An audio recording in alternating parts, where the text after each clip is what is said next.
Hello, welcome to Galgalat classes. तो आज हम पढ़ेंगे टाइप्स ऑफ लर्नर्स के बारे में।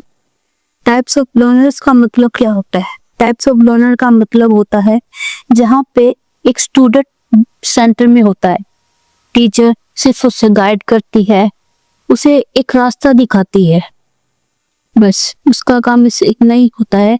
और जो कुछ भी करता है वो स्टूडेंट अपनी तरफ से करता है, अपने एफर्ट डालता है, अपना तरीका यूज करता है, जिससे उसकी थिंकिंग स्किल बढ़ती है, उसका कम्युनिकेशन स्किल बढ़ता है, उसकी क्रिएटिविटी थिंकिंग बढ़ती है, उसका पार्टिसिपेशन भी बढ़ता है। उसे हम कहते हैं लर्नर सेंट्रिक मेथड, जहाँ पे सिर्फ एक स्टूडेंट अपना ही रोल ज्यादा प्ले करता है टीचर्स के मुताबिक। ठीक है, तो पहला इसका मीनिंग देखते हैं। Learner centric method are those in which the student become the focus of the teaching learning process. इसका मतलब ये है कि लर्नर सेंट्रिक मेथड में स्टूडेंट एक फोकस होता है, यहाँ पे टीचिंग लर्निंग प्रोसेस होती है।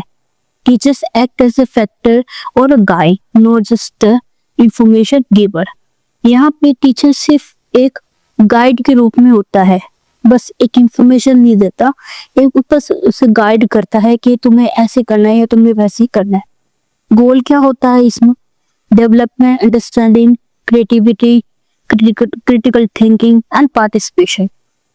तो अब हम देखते हैं कि कितने प्रकार के होते हैं।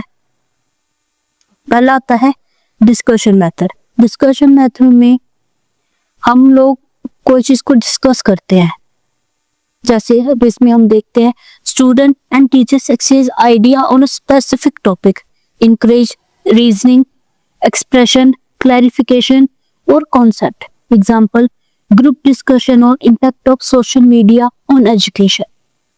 इसमें स्टूडेंट और टीचर एक कोई टॉपिक को लेकर डिस्कस करते हैं, फिर उसके नए नए आइडिया निकलते हैं, उसके कॉन्सेप्ट निकलते हैं, उसे हम कहते हैं डिस्कशन मेथड। फिर आता है प्रोजेक्ट मेथड। प्रोजेक्ट मेथड किसने दिया था? ये दिया था किलपैट्रिक ने, जो जॉन डियो से इंस्पायर्ड था। इसमें क्या करते हैं? Learners can plan and complete a real life task, जैसे कि project, developed cooperation, planning and application skills. Example, preparing a report on a local environment issue. इसमें टीचर स्टूडेंट को एक प्रोजेक्ट देती है रियल लाइफ एक्सपीरियंस गेन करने के लिए, जैसे कि कोई रिपोर्ट दे दी कि एनवायरनमेंट इशू पे एक रिपोर्ट लिखो, तो उस पे अब रिपोर्ट लिखने के लिए स्टूडेंट को उसे एक एक्सपीरियंस करना पड़ेगा, मतलब फील्ड में जाना पड़ेगा, उसे देखेगा, उसे समझेगा, तभी रिपोर्ट बनाएगा। तो इसमें स्टूडेंट ज्यादा मेथड होता है टीचर से। फिर आता है problem solving method. Problem solving method, students are given a problem, they collect data, analyze and find solution, enhance logical thinking and independent judgment.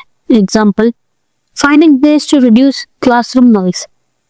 अब ये मेथड क्या होता है कि जैसे टीचर ने उन्हें एक प्रॉब्लम दी, फिर वो उसमें डाटा कलेक्ट करेंगे, उसे एनालाइज करेंगे, फिर उसका कोई सोल्यूशन निकालेंगे। इसमें एक लॉजिकल थिंकिंग बढ़ती है स्टूडेंट की, वो अपना एक खुद का एक जजमेंट दे सकता है कि वो खुद अपने प्रॉब्लम सॉल्व करेगा, सॉल्यूशन निकालेगा, तो उसके एनालाइजिंग थिंकिंग बढ़ेगी। जैसे कि इसमें एग्जांपल दिया हुआ है, finding a way to reduce classroom noise. अब वो स्टूडेंट उस पर देखेगा कि उससे कैसे वो क्लासरूम में नॉइज कम कर सकता है। ठीक है, फिर आते हैं हम इंक्वायरी और डिस्कवरी मेथड पे। इंक्वायरी और डिस्कवरी मेथड में स्टूडेंट डिस्कवर फैक्ट्स और principle by themselves through exploration based on Bruner's discovery learning, encourage curiosity and self learning. इसमें क्या होता है कि स्टूडेंट खुद डिस्कवर करते हैं फैक्ट्स और प्रिंसिपल अपने हिसाब से, अपने तरीके से, जिसमें वो सेल्फ लर्निंग कर सीखता है, इंकरेज होता है कुछ नया कुछ सीखने के लिए।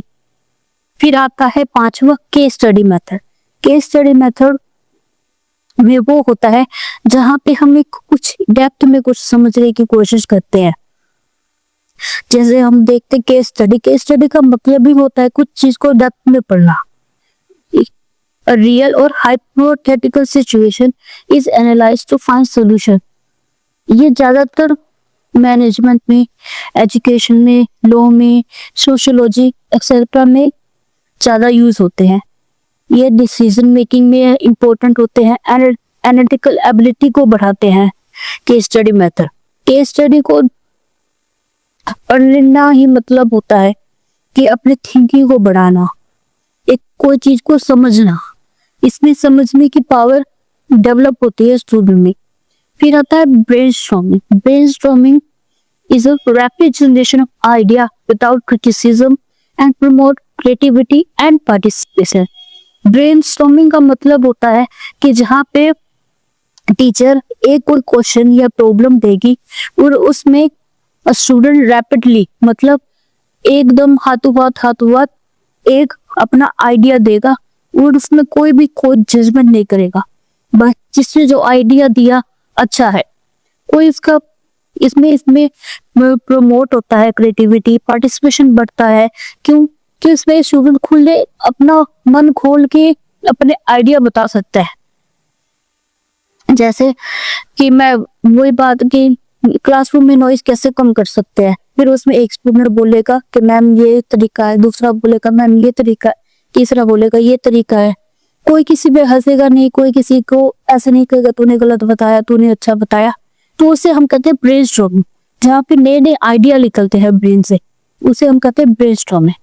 फिर आता है role play simulation. Role play का वो मतलब होता है जहाँ पे हम कोई भी एक चीज को अपनाते हैं। जैसे कि समझ लो कि एक टीचर ने एक स्टूडेंट को कहा कि आप एक टीचर बनने की एक्टिंग कीजिए, तो स्टूडेंट उसमें अपने आप को एक टीचर की तरह समझता है और उसे देखता है कि टीचर क्या करता है, कैसे करता है, वो अपना रोल कैसे निभाता है। उसे कहते हैं रोल प्ले, जहां हम एक रोल को अपनाते हैं अपने आप, उसे रोल प्ले कहते हैं। Student act out simulation to understand the social और emotional aspect, build empathy, communication and problem solving skills. किसी रोल में अपने आप को ढालना, उसे कहते हैं रोल प्ले, ठीक है।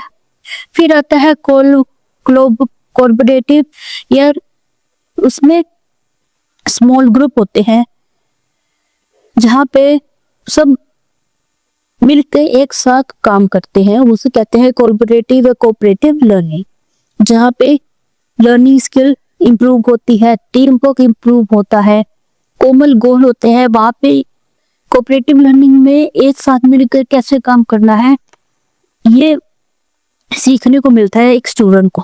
तो इसलिए ये भी एक लर्नर सेंट्रिक मेथड है। एट द एंड टीचर सिर्फ एक सेक्रेटरी होता है, प्रोमोटर होता है, रिसोर्स पर्सन होता है, बस उसका काम सिर्फ गाइडेंस, रिसोर्स, फीडबैक और इंश्योर पार्टिसिपेशन का होता है, और बाकी जो भी काम होता है वो सिर्फ स्टूडेंट ही खुद अपने आप के दम पे ही करेगा। तो इसे ही टीचिंग रोल या स्टूडेंट सेंट्रिक मेथड कहते हैं। आई होप कि आपको ये समझ आया हो। Thank you.